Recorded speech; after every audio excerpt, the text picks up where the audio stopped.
Well, it's been just over 7 months since one of the worst tragedies in southeastern Wisconsin history. 6 people killed, more than 60 hurt after a man drove his SUV through the Waukesha Christmas Parade. Since then, we've heard from countless people whose lives were changed forever that day. But no one had talked to the family of the only child killed until now. I sat down with the Sparks family at Infinity Fields Baseball Park in Waukesha to talk about Jackson Sparks and a whole lot more. All right. That smile, toothless and full of joy. So many people have come to adore it. I miss his laugh. I miss a lot about that little boy. Her little boy, 8-year-old Jackson Sparks, one of 6 people killed in the Waukesha Parade Attack, but by far the youngest. He was an amazing little kid, and we're gonna miss him a lot. For the first time since their little boy was taken 7 months ago, Aaron and Sheri Sparks, along with big brother Tucker, talking about Jackson publicly. He loved life. He loved playing sports. He loved catching frogs. He loved, you know, being outside, and he was a little ball of energy. Anyway, I tuck him in bed at night and lay down with him, and question after question, you know, where do crickets live? What do frogs eat?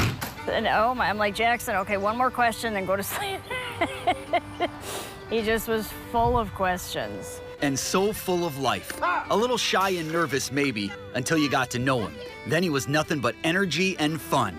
He loved to play sports. Go, go! Baseball more than anything. They put it out. He was obsessed with the Hulk, the Mosasaurus from Jurassic Park, and Braun Strowman of the WWE. This was his last Christmas. Oh, Braun Strowman! Braun Strowman! Oh, look at that. Go thank your brother for that. He found that for you. Thank you, Tucker. He liked LeBron James. We actually put a Giannis poster up in his room and he tore it down. I would say Giannis is better. He said, no, LeBron is better. He cheered for the Yankees and Aaron Judge. Marched to the beat of his Marched own his drum. own beat. Yeah. You know, he liked what he liked. He did what he did, and he. And he'd fight you for it. You know. This is a family of fighters and of faith, believing that their son and brother is in a better place, pain-free, waiting for them. We'll meet him again. In heaven, he got there first, and he'll show us around when we get there. So he'll be our tour guide, but we'll see him again. But in the meantime, Jackson still shows up in their lives, saying what's up to his big brother using his favorite number. I've seen a ton of signs.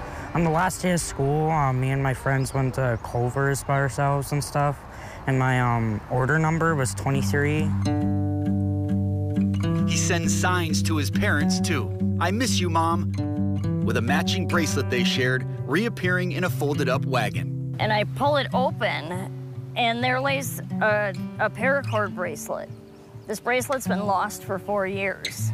I love you, Dad, with a baseball buried in a bucket, signed by Jackson last Father's Day. Seeing Jackson's saying I love you and, you know, writing his name, it was an emotional moment. I think that's Jackson and, you know, God giving us peace, giving us comfort, knowing that he's okay and we will be okay.